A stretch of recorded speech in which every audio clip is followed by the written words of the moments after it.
خراسان سے جانے سے پہلے پھر امام مہدی کا ٹینیور کتنا ہوگا، کتنی مدت تک وہ لیڈ کریں گے امت کو؟ آپ پورے یقین کے ساتھ ہم نہیں کہہ سکتے، لیکن یہ کہ ایک اسلامی حکومت جو ہے وہ بہت صحیح قسم کے حضور کے نقش قدم پر خلافت علی منہاج النبوہ وہ قائم کر دیں گے۔ لیکن ایک اور حدیث آتی ہے، یخرج الناس من المشرق یؤتون للمہدی علی سلطانہ، ایک مشرقی ملک سے فوجیں آئیں گی، لوگ آئیں گے جو مہدی کی حکومت قائم کریں گے۔ تو مشرق، اسی لیے ایک اور حدیث بھی آتی ہے حضور کی کہ مجھے ہند کی طرف سے ٹھنڈی ہوا آتی ہے، ہندوستان کی طرف سے۔ تو مشرق، اسی لیے ایک اور حدیث بھی آتی ہے حضور کی کہ مجھے ہند کی طرف سے ٹھنڈی ہوا آتی ہے، ہندوستان کی طرف سے۔ تو آپ کا ایک سٹیٹمنٹ تھا کہ 1962 میں امام مہدی کا ظہور ہو چکا، اس پہ تفصیل جاننا چاہوں گا۔ یہاں میری یہ بات آئی تھی اور یہی راولپنڈی کے ایک جلسے میں نے یہ بات کہی تھی اور میرا گمان تھا، لیکن وہ گمان صحیح ثابت نہیں ہوا۔ یہ ہمارے اندازے ہوتے ہیں۔ ویسے یہ کہ بحیثیت مجموعی جن حالات میں حضرت مہدی کا ظہور ہونا ہے وہ حالات وجود میں آ چکے کا کام لے گا۔ ایک بات ہم بتا دیں، ہمیں زیادہ کمپلیکس باتیں نہیں سمجھ میں آتی کیسے ہوگا۔ ہمیں پتا ہے کہ میرے آقا صلی اللہ علیہ وسلم نے فرمایا کہ آخری دور میں خلافت علی منہاج النبوہ قائم ہو جائے گی۔ کیسے ہوگی میرا پرابلم نہیں ہے، میرے آقا نے فرمایا ہوگی۔ خوشخبری دی ہوئی ہے حضور نے صلی اللہ علیہ وسلم کہ قیامت سے پہلے پوری دنیا میں نظام خلافت علی منہاج النبوت قائم ہوگا، ہو کر رہے گا، اس میں کوئی شک و شبہ مجھے نہیں ہے، اور نہ ہونا چاہیے کسی کو بھی جس کا بھی ایمان ہے محمد الرسول اللہ صلی اللہ علیہ وسلم پر۔ صحیح اور پختہ حدیث کے اندر موجود ہے۔ ظاہر بات ہے کسی ایک ملک سے شروع ہوگا، یہ ایک علیحدہ موضوع تھا، اس کے لیے میں نے آج جو ہے ادھر میں نہیں جا سکا ہوں۔ اس کے لیے مشیت خداوندی بہت عرصے سے اس خطے کے لیے کچھ طے کر چکی تھی۔ یہ وہ آیات ہیں، یہ وہ کرامات ہیں جو پاکستان کے ساتھ وابستہ ہے۔ اس سے پہلے یہ کہ مجددین کا سلسلہ جو 1000 برس تک عالم عرب میں رہا تھا وہ ہندوستان میں منتقل ہوا۔ اس سے پہلے یہ کہ مجددین کا سلسلہ جو 1000 برس تک عالم عرب میں رہا تھا وہ ہندوستان میں منتقل۔ صحیح احادیث کی روح سے واضح ہے کہ بر صغیر پاک و ہند اور افغانستان کے مسلمان ہی عالمی خلافت کے قیام میں اہم کردار ادا کریں گے، جیسا کہ علامہ اقبال نے فرمایا، میر عرب کو آئی ٹھنڈی ہوا جہاں سے، میرا وطن وہی ہے، میرا وطن وہی ہے۔ تو مشرق، اسی لیے ایک اور حدیث بھی آتی ہے حضور کی کہ مجھے ہند کی طرف سے ٹھنڈی ہوا آتی ہے، ہندوستان کی طرف سے۔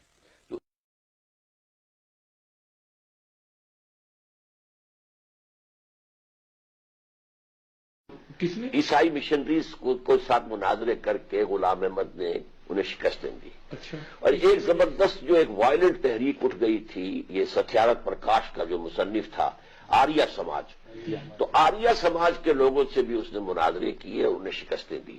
اچھا، ان دو چیزوں کی وجہ سے علماء کی آنکھوں کا تارا بن گیا، اس لیے کہ ہمارے علماء تو پڑھتے ہی نہیں، نہ بائبل پڑھتے ہیں نہ کسی اور مذہب کی کوئی کتاب پڑھتے ہیں، تو آخر مناظرہ کیسے کریں؟ سے لوگ متاثر ہوئے۔ مرزا غلام احمد کے بارے میں انہوں نے یہ لکھا ہے ایک جگہ کہ اس دور، یہ 1898-99 کی بات ہے، کہ اس دور میں مرزا غلام احمد جس طرح اسلام کو سمجھے ہیں ایسا بہت کم لوگ سمجھے ہیں۔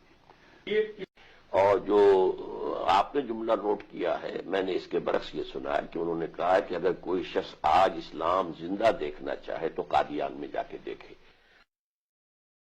بہت بڑی تعداد اس وقت تحریک پاکستان کے کابرین کی احمدی تحریک سے متاثر ہوئی تھی ڈاکٹر صاحب، کیونکہ یہ عیسائیوں کو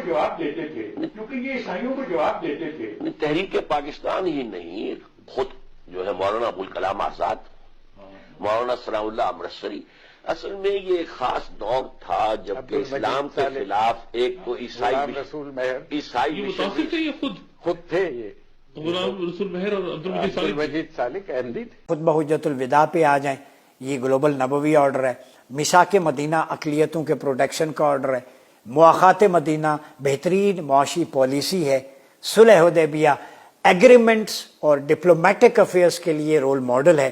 ہمارے پاس یہ ساری چیزیں موجود ہیں، آپ کے سامنے بیان کرنے کا مقصد یہ ہوتا ہے گلو گلزار بنا سکتے ہیں اس ملک کو، اس دنیا کو، اگر ہم قرآن و سنت کے مطابق چلیں۔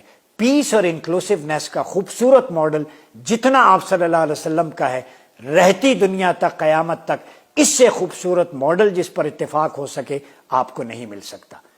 خدا کرے میری عرض پاک پر اترے وہ فصل گل جسے اندیشہ زوال نہ ہو۔